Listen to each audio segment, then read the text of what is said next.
பொல்லாத இருதயத்தை நீங்கள் தள்ளினால் சரியான இருதயத்தை கர்த்தர் கொடுக்கிறார். அப்போ வார்த்தை என்ற மன்னாவை ருசிக்க சத்தியத்தை அறிந்து கொள்கிற அனுபவம் கிறிஸ்துவ சபைக்கு நாம் இருக்க வேண்டும். சீனாய் மலை சம்பவம் அந்த மேல் வீட்டு சம்பவத்தையும் நம்ம ஒரு ஒப்பீடாக பார்க்க போகிறோம். சீனாய் மலை மோசே காலத்தில் பேசினது யெகோவா தேவன், ஆண்டவராக இயேசு கிறிஸ்து. இந்த அறையில் மேல் வீட்டு அறையில் பேசுகிறது யாருன்னு பார்த்தீங்கன்னா பரிசுத்த ஆவியானவராகிய தேவன். இரண்டு ஆழ்த்துவ தேவனை பார்க்கிறோம். பழைய ஏற்பாட்டில் சீனாய் மலையில் பேசுகிறது அந்த யெகோவா தேவன். அவர் தான் புதிய ஏற்பாடு யெஷுவாவாக வந்தார், ரட்சிப்பின் தேவனாக மீட்பின் சத்தமாக வந்தார். புதிய ஏற்பாட்டில் அந்த மேல் வீட்டு அறையிலே பரிசுத்த ஆவியானவர் இறங்கி வந்தார். அப்போ இரண்டு இடத்துக்கும் என்ன வித்தியாசம் இருக்கிறது என்று நம்ம இங்கே பார்க்க போகிறோம். நம்பர் 1 பார்த்துட்டு இருக்கீங்க, சீனாய் மலை. சீனாய் மலையிலே ஆண்டவர் யெகோவா தேவன் இயேசு கிறிஸ்து பேசும்போது அங்கே ஆகமங்களை எழுதி கொடுத்தார். அவர் மோசேக்கு அவர் தீர்க்க தரிசனமான வார்த்தைகளும் அது மட்டுமல்ல நியாயப்பிரமாணங்களையும் கட்டளைகளையும் எழுதி கொடுத்தார். ஆனால் ரைட் சைடில் பார்க்கும்போது இந்த மேல் வீட்டு அறையிலே அவர் புதிய ஏற்பாடை கிடைத்தது. அந்த ஜனங்கள் பிதாவாகிய தேவன் பேசுறாரு, குமாரனாக இயேசு கிறிஸ்து பேசும்போது அங்கே ஆகமங்கள் கிடைச்சது, நியாயப்பிரமாணம் கிடைச்சது. இங்கே மேல் வீட்டு அறையில் பரிசுத்த ஆவியானவர் பேசும்போது புதிய ஏற்பாடு கிடைச்சது. சீனாய் மலையில பேசினது கர்த்தர் யெகோவா தேவன், மேல் வீட்டு அறையில பேசினது பரிசுத்த ஆவியானவராகிய தேவன்.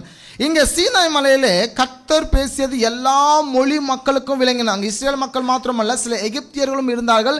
வனாந்திர பாதையில் வரும்போது யாரெல்லாம் அங்கே சின்ன சின்ன குடிசை போட்டு வாழ்ந்து கொண்டிருந்தால் அந்த மக்களும் இந்த இஸ்ரேல் மக்களோடு சேர்ந்து கொண்டார்கள். பல மொழி மக்கள் அங்கே இருந்தார்கள், எல்லாருக்கும் விளங்கியது. அது போல ஆவியானவர் பேசினதும் எல்லா மொழி மக்களுக்கும் அங்கே விளங்கியது. சீனாய் மலையிலே மக்கள் ஒப்பு கொடுத்தார்கள். தேவன் பேசும்போது மோசே கிட்ட சொல்றாங்க, மோசே நீர் சொல்கிறதும் கேட்கிறோம், தேவன் சொல்லி கட்டளையும் கேட்கிறோம் என்று மக்கள் ஒப்பு கொடுத்தார்கள். அதுபோல இங்க மேல் வீட்டு அறையில் பரிசுத்த ஆவியானவர் இறங்கி வரும்போது சில மனம் திரும்பினார்கள். இயேசு கிறிஸ்து எடுத்துக்கொள்ளப்படுகிற வரை அநேகர் கிறிஸ்துவை நம்பவில்லை என்று வசனம் சொல்லுகிறது.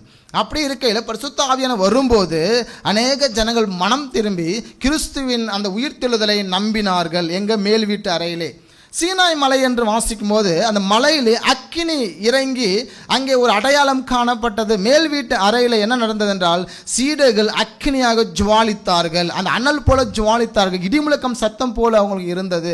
அங்கே பரிசுத்த ஆவியானவர் இறங்கும் போது அது நடந்தது. சீனாய் மலையில் இடி மின்னல் எக்கால சத்தம் உண்டானது. இங்கே மேல் வீட்டு அறையிலே பலத்த அந்த நேரத்தில் காற்று வீசியது. வெளியே இருக்கிற மக்களை பொறுத்தவரை இடிமுழக்க சத்தம், ஆனால் உள்ளே கவனித்து பார்த்தீங்கன்னா பரிசுத்த ஆவியானவர் பேசுகிறாரு. வெளியே பொறுத்தவரையும் பெரிய ஒரு சத்தத்தோடு இறைச்சல் சத்தம் போல காணப்பட்டது. உள்ளே இருக்கிற மக்கள் அவர்கள் தாங்கள் அனல்லே என்ன செய்கிறாங்கன்னா அந்த அபிஷேகத்தில் நிரம்பி அந்நிய பாஷை பேசவும் தீர்க்கதரிசனம் உரைக்கவும் என்றதான அந்த ஒரு நிலைக்குள்ளாக புதிய ஏற்பாட்டு சபைகள் இருந்தது. ஆட்டின் ரத்தம் உடன்படிக்கையாக அன்று கொடுக்கப்பட்டது. மனுஷன் பாவத்தை நிவர்த்தி செய்வதற்காக சீனாய் மலையிலே ஒரு ஆடு அடிக்கப்பட வேண்டும், அது பண்டிகையாக கொண்டாடப்பட வேண்டும். இது மனுஷனுடைய பாவங்கள் நிவர்த்தி செய்யும் என்று சீனாய் மலையிலே ஆண்டவர் கட்டளை கொடுத்தார். ஆனால் புதிய ஏற்பாட்டிலும் இயேசு கிறிஸ்துவின் ரத்தம் சகல பாவங்கள் நீக்கி சுத்திகரிக்கும் என்று சொன்னார். ஒரே முறை செலுத்தப்பட்ட பலி இனி உலகத்தில் இருக்கிற எல்லா மனுஷனுக்கும் சொந்தமானது என்று சொல்லி பரிசுத்த ஆவியானவர் இறங்கி வரும்போது இயேசுவின் ரத்தத்தை குறித்து அவர் சொல்லிக் கொடுத்தார். இயேசுவின் ரத்தம் தான் நம்முடைய பாவத்தை போக்கும், இயேசுவின் ரத்தம் தான் நம்முடைய சாபத்தை போக்கும், இயேசுவின் ரத்தம் தான் அநியாயத்திலிருந்து மீட்டு கொடுக்கும். சோ இயேசுவின் ரத்தத்தை பிடித்து கொண்டால் வேறு எந்த பலியும் மனுஷன் செலுத்த வேண்டியது அல்ல, அதுவே முதலும் கடைசியுமான பலி என்று மேல் வீட்டு அறையில் இருக்கும்போது பரிசுத்த ஆவியானவர் அவர்களுக்கு சொல்லிக் கொடுத்தார். லாஸ்ட் ஒன், சீனாய் மலையிலே உணர்ச்சி பூர்வமான ஒரு சம்பவம். ரைட் சைடில் பார்க்கும்போது எழுச்சி பூர்வமான சம்பவம்.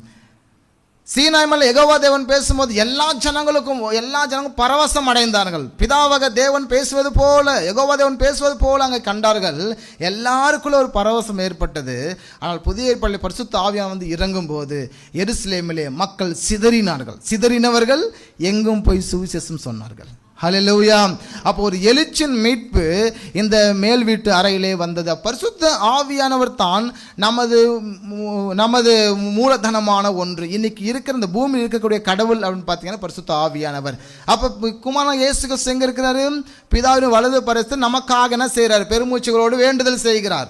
நமக்காக பிதாவுக்கிட்ட பரிந்து பேசுகிறதாக வேதம் சொல்லுகிறது. அப்படி என்றால் இந்த பூமியிலே நம்ம கிட்ட இருக்கிற தேவன் பரிசுத்த ஆவியானவராக தேவன். ஹல்லேலூயா.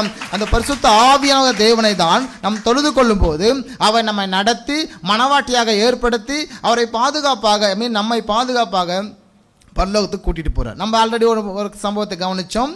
எலியேசர் ரெபேக்காவை கூட்டிகிட்டு வரும்போது 10 ஒட்டகம் இருக்குது. கூட்டிகிட்டு வரும்போது ரோட்டில் வரும்போது பாதுகாப்பாக மணவாட்டியை கூட்டிகிட்டு வர்றார்.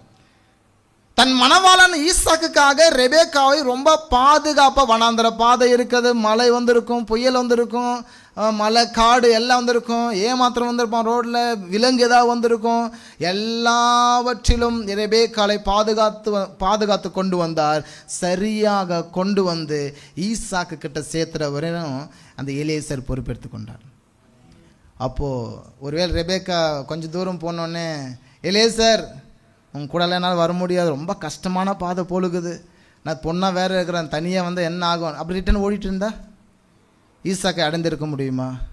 சுதந்திரவாளியாக இருந்திருக்க முடியுமா? இன்றைக்கி கிறிஸ்தவர்கள் எத்தனை பேர் பின்மாற்றம் அடைகிறோம்? கஷ்டம் பாஸ்டர், பரிசுத்த ஆவியானவரே கஷ்டமாக இருக்குது, கிறிஸ்துவ வாழ்க்கை வாழ்வது கஷ்டமாக இருக்குது. எத்தனை பேர் பின்மாற்றம் அடைஞ்சிருக்கிறோம்? பின்மாற்றம் அடைஞ்சு எத்தனை பேர் சபை கூட நின்றுருக்கிறோம்? பின்மாற்றம் அடைஞ்சு எத்தனை பேர் சபைக்குள்ளே இருக்கிறோம்? உங்கள் உடல் தான் இங்கே நிற்கும், பட் உங்களோட மனம் தூரமாக்கும். கர்த்தருக்கு உங்களுக்கு சம்மந்தமே இருக்காது. ஞாயிற்றுக்கிழமை வருவோம், ஆராதிப்போம், அப்படியே ஜெபிப்போம், அப்படி ஓடி போயிடுவோம். உங்கள் இருதயம் தூரமாக இருக்குமானால் அதனால் பயன் என்ன? பரிசுத்த ஆவியோடு நீங்கள் இணைந்து போகாவிட்டால் மணவாளனை அடைய முடியாது. மணவாளன்